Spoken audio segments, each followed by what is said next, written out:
감사합니다. 이 시간 함께 우리의 마음을 모아 주님을 찬양하는 시간을 갖도록 하겠습니다. 먼저 이 시간 함께 부르실 찬양은 시선이라는 찬양입니다. 함께 찬양하겠습니다.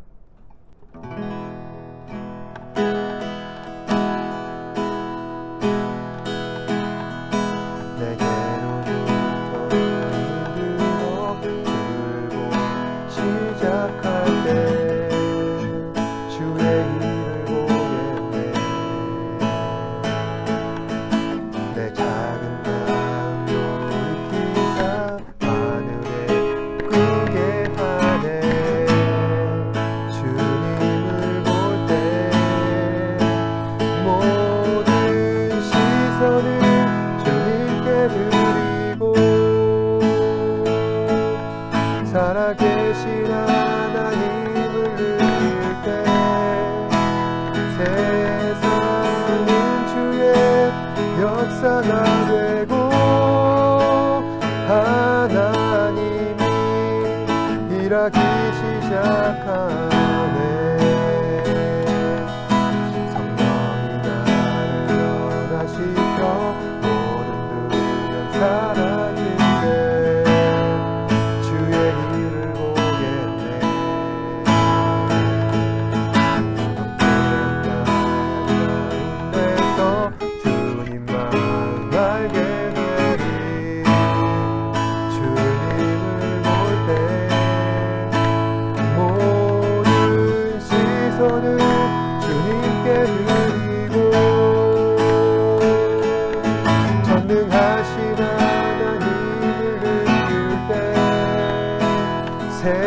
세상은 주의 나라가 되고 하나님이 일하기 시작하네.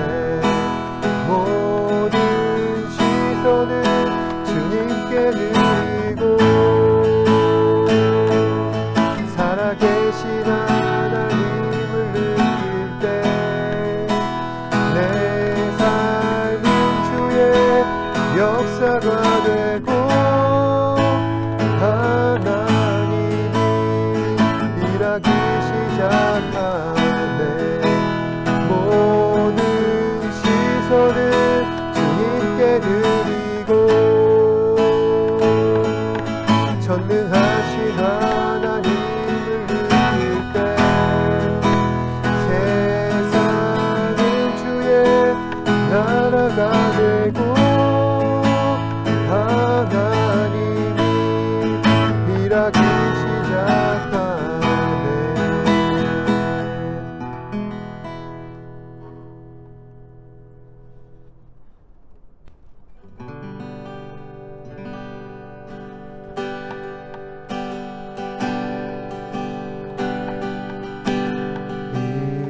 이곳에 생명샘 솟아나 눈물고 쫙 지나가게 모자라 열매 맺히고 웃음소리 넘쳐나리라. 꽃들도 푸른 꽃 바람도 넓은 바다도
나의 평생에 단 한 가지 소원 주의 아름다우신 보며 사랑 노래하는 것 나의 왕 되신 주님의 얼굴 구하며 그 사랑 안에 머물러 사랑 노래합니다. 주님 내가 주의 사랑을 사모하리라. 오직 주의 임재를 갈망합니다. 주의 집에서의 하루가 다른 곳에 천날보다 좋으니 그 사랑 안에 머물며 사랑 노래합니다. 나의 평생에 단 한 가지 소원 주의 아름다우신 보며 사랑 노래하는 것 나의 왕 되신 주님의 얼굴 구하며 그 사랑 안에 머물러 사랑 노래합니다. 나의 평생에 단 한 가지 소원 주의 아름다우신 보며 사랑 노래하는 것 나의 왕 되신 주님의 얼굴 구하며 그 사랑 안에 머물러 사랑 노래합니다.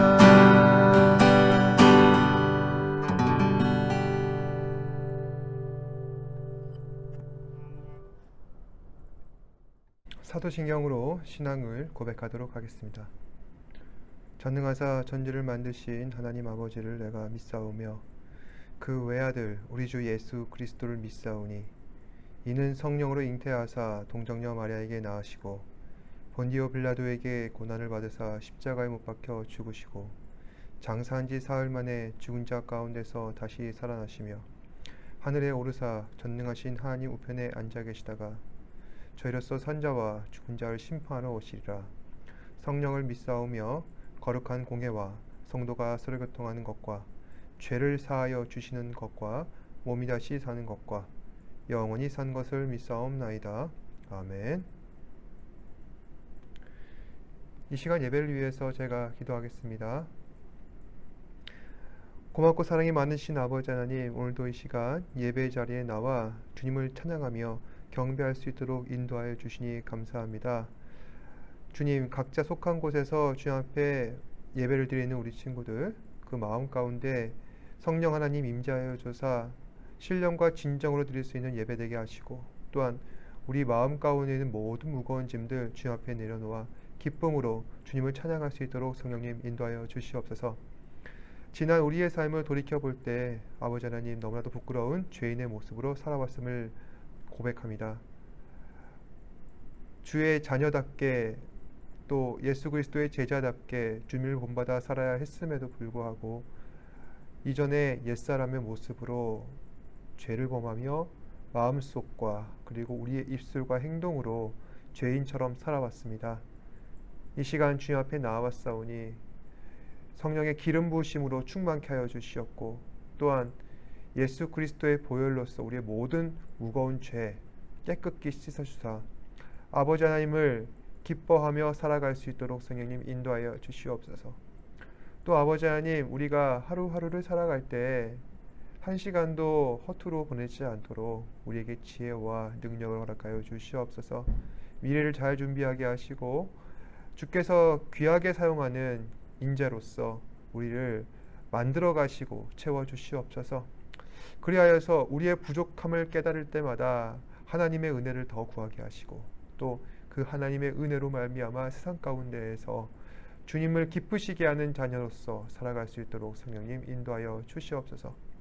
오늘 이 시간 주의 귀한 말씀을 듣습니다. 이 말씀을 통하여서 우리의 삶이 변화되게 하시고, 또한 이 말씀을 실천함으로 말미암아 세상 가운데 하나님의 자녀로서 살아가는 것이 얼마나 귀하고 복된 일인지 세상 가운데 알려 나아갈 수 있도록 성령님 인도하여 주시옵소서. 모든 것에 감사드리며 살아계신 예수님 이름으로 기도드립니다. 아멘.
스포츠를 좋아하실런지는 잘 모르겠습니다. 각자 좋아하는 스포츠가 있을 텐데 전 세계적으로 가장 인기 있는 스포츠 행사가 세 가지가 있습니다. 하나는 F1 레이싱, 그리고 IOC에서 주최하는 하계 올림픽, 그리고 FIFA 월드컵을 들 수 있습니다. F1 레이싱은 사실 우리나라에도 잘 알려지지 않았고 그 특성상 진입장벽이 높기 때문에 제가 설명을 생략하겠습니다. IOC 하계 올림픽, 올림픽은 누구나 다 아는 유명한 스포츠 행사죠. 작년 2020년도 도쿄올림픽을 치렀었는데 코로나 팬데믹이라는 이 국제적으로 엄중한 상황 속에서 다들 힘든 경기를 펼쳐왔습니다. 그 과정 속에 많은 문제점들이 노출되었기 때문에 과연 다음 올림픽은 어떻게 치러질 것인가 벌써부터 걱정하는 목소리들이 많이 높아지고 있습니다.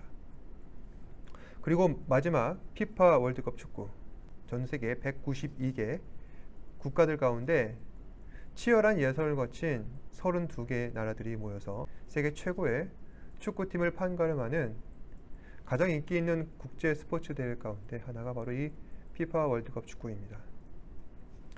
올해는 역대 최초로 중동 지역에서 열리는 대회로 카타르라고 하는 작지만 부유한 나라에서 개최가 됩니다. 특히 우리나라는 지금까지 월드컵에 참가한 가운데 가장 안정적인 경기력으로 예선을 치러왔고 그리고 결국 월드컵 본선까지 오르게 되었습니다.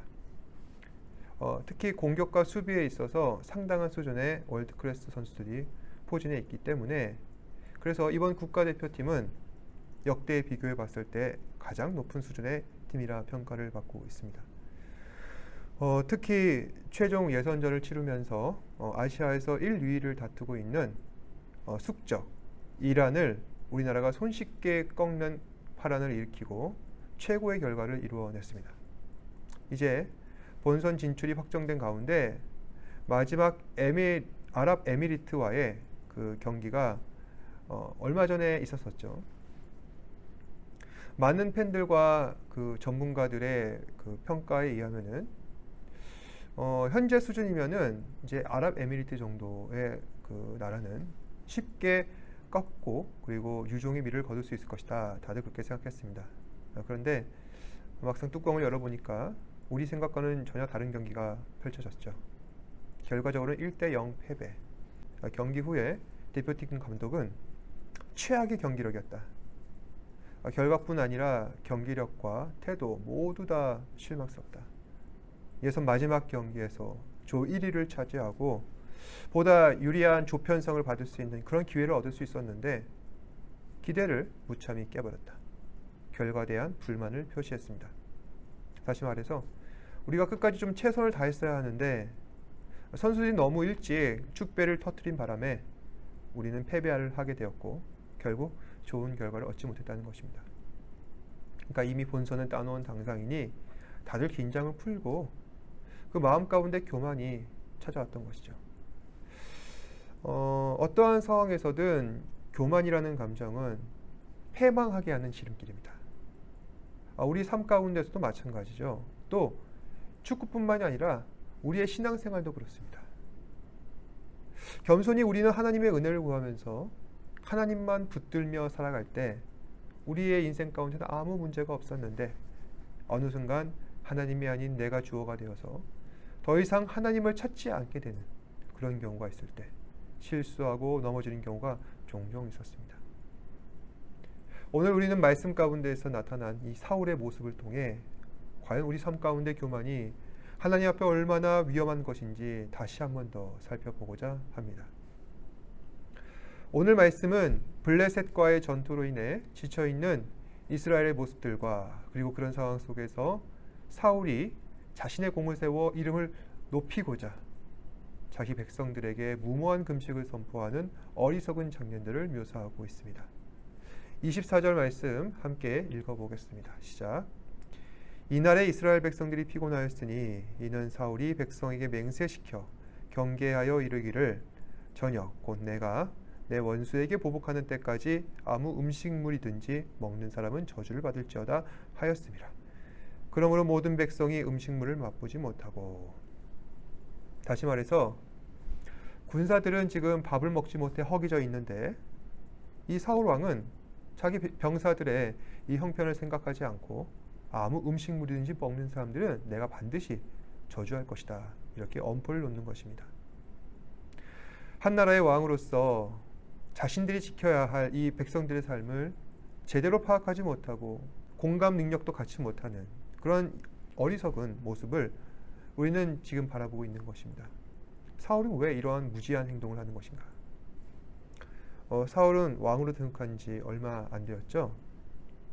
사람들은 사울의 출신, 그러니까 이스라엘 12지파 가운데 가장 미약했던 베냐민 출신을 이유로 이 사울을 업신여겨 왔었고, 그래서 사울 왕은 어떤 결정을 내릴 때마다 정치적 위기를 감수해야만 했습니다. 그래서 정치적 정당성을 얻기 위해 사울 왕은 자신을 세우신 하나님의 인정을 받아야만 했던 것입니다. 따라서 그가 생각하기에 과연 하나님을 기쁘시게 할 만한 것은 무엇인가? 이 힘든 시기에 병사들이 금식하면서 전쟁을 치른다면 하나님께서 그것을 가지고 기뻐하시지 않겠는가? 과연 사울의 선택이 하나님께서 원하시는 것일까요? 우리는 여기에 대해서 확신을 할 수가 없습니다. 여러분, 금식은 왜 하는 겁니까? 하나님께 우리가 무언가 간절한 기도 제목이 있을 때 내가 음식을 끊음으로써 하나님 말씀에 집중하고 그리고 기도 응답을 받기 위해서 해야 하는 것이 바로 금식입니다. 따라서 금식을 하려면은 사울 왕 본인이나 할 것이지 왜 애꿎은 병사들까지 동원을 해가지고 강제로 금식시키고 있는 것입니까? 또 객관적으로 보았을 때 병사들은 잘 먹지 않으면은 정상적으로 이 전쟁 수행을 할 수가 없습니다. 왜냐하면 전쟁에는 사기가 중요하고 그리고 사기를 끌어올리려면은 영양을 잘 보충해야 하고 그래서 힘을 축적해서 효과적으로 그 적에게 맞서야 하는데 사울은 지금 어리석은 선택을 함으로써 군대를 위험에 빠뜨리고 있는 것입니다. 따라서 지금 사울 왕이 추구하는 것은 국가의 안위나 그리고 백성들의 안전 따위는 아닙니다. 그가 원하는 것은 하나님의 앞에서 자신을 높이고 또 남들보다 더 잘 되고자 하는 것뿐이지 결코 하나님을 기쁘시게 하려는 마음은 없습니다.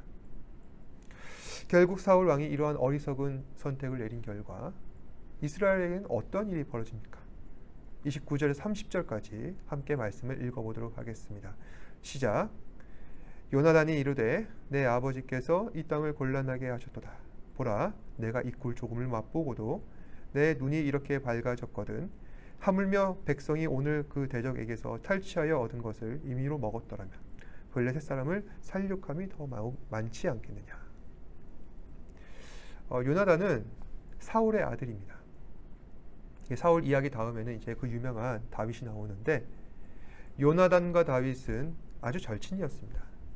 그래서 요나단은 다윗이 위기에 빠졌을 때 전심을 다해서 그를 도와주고 함께 하였던 의리 있는 믿음의 소유자이기도 합니다. 그런 요나단이 보기에 지금 아버지 사울이 하고 있는 이 결정은 터무니가 없는 것입니다. 아무것도 먹지 못한 채 피곤하여 지친 이스라엘 군대를 바라보니 아버지 사울이 이 땅을 너무나도 피곤하게 하였다면서 탄식하고 있습니다. 그래서 군대에게 용기를 북돋고자 이제 이스라엘 백성들이 이제 블레셋에게 탈취한 꿀을 그 병사들에게 나눠주면서 다시 힘을 내서 블레셋과 맞서도록 하고 있습니다. 그러면서 앞으로도 우리가 대적에게 탈취하여 얻은 것을 잘 먹고 맞서 싸운다면은 앞으로 더 많은 블레셋 사람들을 이길 수 있을 것이다. 결국 요나단도 아버지 사울이 내린 이 어리석은 결정이 이스라엘을 곤란하게 했을 뿐만 아니라 원하던 결과도 얻지 못하게 하고 있다는 사실을 확인하고 있는 것입니다. 잠언 16장 18절은 우리에게 교훈합니다. 교만은 패망의 선목이요 거만한 마음은 넘어짐의 앞잡이니라. 사람은 초심을 유지하는 것이 쉽지가 않습니다. 왜냐하면 우리의 상황은 계속해서 바뀔 수밖에 없고 그에 따라 주위를 둘러싼 환경도 바뀌어지며 우리 주변에 있는 사람들이 나를 대하는 태도도 그 상황과 환경에 따라 바뀔 수밖에 없기 때문입니다. 그래서 이러한 것들이 우리에게 큰 도전이죠. 우리 마음속 교만을 다스리는 이러한 문제가 정말로 어렵습니다. 평소 시험 성적이 시원치 않았을 때는 우리가 겸손할 수밖에 없었는데 갑자기 성적이 조금 올랐다고 해서 금세 어깨를 으스대는, 정말 사람은 교만을 쉽게 이겨낼 수 없는 연약한 존재라는 것입니다. 사울 왕도 마찬가지입니다. 사울 왕이 처음 왕으로서 기름 부음을 받았을 때 그는 자신에 대해서 이렇게 고백합니다. 나는 미약한 베냐민 지파의 지극히 낮은 사람입니다. 제가 어찌하여 이스라엘의 왕이 될 수가 있겠습니까? 자신을 기름 부으려는 이 사무엘을 피해서 진보다리 가운데 숨어 있을 정도로 이 사울 왕은 낯가림도 심하고 순수했던 사람이었습니다. 그랬던 사울이 지금 변질되어서 교만의 선봉장이 되어가고 있습니다. 왕으로 등극하여서 이스라엘을 다스리기 시작하면서 하나님 앞에 겸손한 마음은 사라지게 되었고 더 이상 하나님의 뜻이 아닌 자신의 생각과 판단대로 행동하는 교만한 사람이 되었던 것입니다. 그래서 하나님이 이스라엘 왕이 아니라 이제는 내가 이스라엘의 왕이다 라며 모든 것을 자기 스스로 판단하고 결정하려 합니다. 사실 오늘 말씀처럼 이스라엘의 군량과 관련된 중요한 결정들은 사울의 선에서 해결할 것이 아니라 당시 대제사장이었던 사무엘에게 반드시 물어봐야만 하는 것입니다. 대제사장에게는 하나님과 독대하여서 직접 하나님의 뜻을 확인할 수 있는 특권이 있었습니다. 그러니까 사울은 이 대제사장과 협의하여서 하나님의 뜻을 먼저 물어봐야 한다는 것입니다. 그런데 사울 왕은 자기 뜻대로 행동하고 결정하여서 많은 사람들을 위험에 빠뜨리게 하고 있습니다. 하나님을 높이는 삶이 아니라 자신의 공을 세워서 자신을 높이고자 했던 이 사울의 모습 속에 우리는 교만이야말로 하나님의 자녀라면 반드시 삼가야 하는 함정이라는 사실을 발견하게 됩니다. 그리고 사울은 교만의 결과 그 마지막 인생이 비참한 죽음으로 맞이하게 됩니다. 바로 교만한 자의 결말은 이와 같습니다. 사랑하는 여러분, 하나님께서는 겸손한 자를 구원하십니다. 오직 하나님만 의지하는 사람들을 통해 일하시는 분이 바로 하나님이십니다. 하나님 앞에서 자신의 뜻과 생각을 다 내려놓고 오직 하나님만을 쫓아 그 뜻에 순종하는 사람들을 하나님께서는 기뻐하십니다. 오늘 본문 말씀에 나타난 이 사울은 스스로를 높아지려고 하였고 그 결과 이스라엘을 곤란하게 만들어서 결국 하나님 말씀을 범하는 자리, 하나님께 범죄하는 자리까지 나아가 그 백성들을 몰아붙였습니다. 사울 한 사람의 교만이 온 이스라엘을 무너지게 만든 것입니다. 이번 한 주간 하나님 앞에서 우리는 내 마음은 과연 어떠한가 잘 점검해 봤으면 좋겠습니다. 하나님 말씀 앞에 나는 어떠한 마음으로 살아가고 있는가 함께 돌아볼 수 있기를 간절히 바랍니다. 그래서 나 자신을 지키고 내가 속한 공동체를 지키며 하나님이 주시는 승리를 맛보며 살아갈 수 있는 저와 여러분 될 수 있기를 주님의 이름으로 축복합니다. 기도하겠습니다. 고맙고 사랑이 많으신 아버지 하나님 감사합니다. 오늘도 말씀을 통하여서 하나님께서 사울 왕에게 허락하여 주신 그 귀한 사명과 은혜가 있었는데 그가 교만한 마음을 품어 어떻게 그가 섬겨야 하는 백성들을 곤란에 빠뜨리게 되었는지 이 이야기를 살펴보면서 우리는 겸손해야 하며 하나님의 뜻을 정직하게 묻고 그대로 행해야 한다는 사실을 깨닫게 되었습니다. 교만은 패망의 선봉장입니다. 주님 이 사실을 유념하게 하시고 우리 삶 가운데에서 하나님을 경외하며 주의 뜻에 순종하며 살아갈 수 있는 우리 친구들 되게 하여 주시옵소서. 세상의 사람들은 지식이 늘어가고 경험이 많아지며 또한 나이가 많아지고 또 인생의 어떠한 연륜들이 깊어지면은 먼저 교만해지기 바쁩니다. 주님, 주의 자녀들은 그 모든 것을 내려놓고 오직 주님만 의지하는 사람들입니다. 이러한 사실들을 잊지 않고 오늘도 주님만을 의지하는 겸손한 자녀들 되게 하여 주시옵소서. 모든 것에 감사드리며 살아계신 예수님 이름으로 기도드립니다. 아멘. 하늘에 계신 우리 아버지여 이름이 거룩히 여김을 받으시오며 나라가 임하시오며 뜻이 하늘에서 이루어진 것 같이 땅에서도 이루어지이다. 오늘날 우리에게 일용할 양식을 주시옵고 우리가 우리에게 죄 지은 자를 사하여 준 것 같이 우리 죄를 사하여 주시옵고 우리를 시험에 들게 하지 마시옵고 다만 악에서 구하시옵소서.